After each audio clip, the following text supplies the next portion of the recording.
എൻ്റെ പൊന്നു മോനെ, ഇന്ന് സംഭവം എന്താണെന്ന് വെച്ചാൽ ഞാനിന്ന് ലിഫ്റ്റ് അടിച്ച് വീട്ടിലോട്ട് വന്നപ്പോഴത്തേക്കും ഞാൻ ലിഫ്റ്റ് അടിച്ചാണ് വന്നത്. സാധാരണ ലിഫ്റ്റ് അടിക്കുമ്പോൾ എങ്ങനെ ഞാൻ താങ്ക് യു പറയാം. ലിഫ്റ്റ് അടിച്ച് കഴിഞ്ഞ് ഞാൻ താങ്ക് യു പറയുന്ന നേരത്ത് ആൾക്കാർ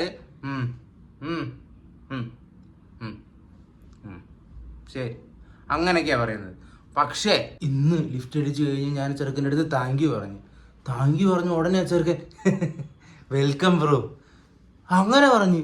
ഞാൻ വിചാരിച്ചു ഇവനെന്തിനാണ് ഇത്ര സന്തോഷം. എടാ ലിഫ്റ്റ് അടിച്ച് എനിക്ക് ഇത്ര സന്തോഷമില്ല. ലിഫ്റ്റ് അടിച്ച് ഇറങ്ങി കഴിഞ്ഞ് അവൻ വെൽക്കം ബ്രോ എന്ന്.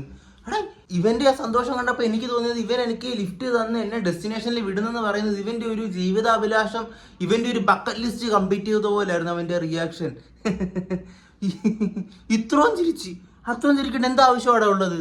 എന്തായാലും എൻ്റെ പൊന്നു മോനെ, ഇവനൊക്കെയാണ് ലിഫ്റ്റ് ചോദിച്ച് ലിഫ്റ്റ് തരുന്നവന്മാർക്കൊക്കെ ഒരു പ്രചോദനം.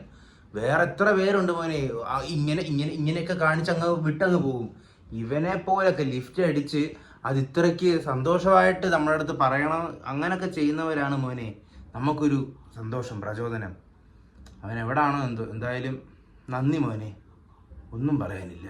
ശരി എന്നാ പിന്നെ കടക്കട്ടെ മക്കളെ. നാളെ ഇതേപോലെ രാവിലെ എഴുന്നേക്ക് ഓഫീസിൽ പോവുക. നാളെ മീറ്റിംഗ് ഉണ്ട്. മീറ്റിംഗ് കഴിഞ്ഞ് വന്നിട്ട് പിന്നെ റിപ്പോർട്ട് കൊടുക്കണം, പിന്നെ ക്ലയൻറ്റിന് പേയ്മെൻറ്റ് ലിങ്ക് അയക്കണം. ഒരുപാട് കാര്യങ്ങളുണ്ട്.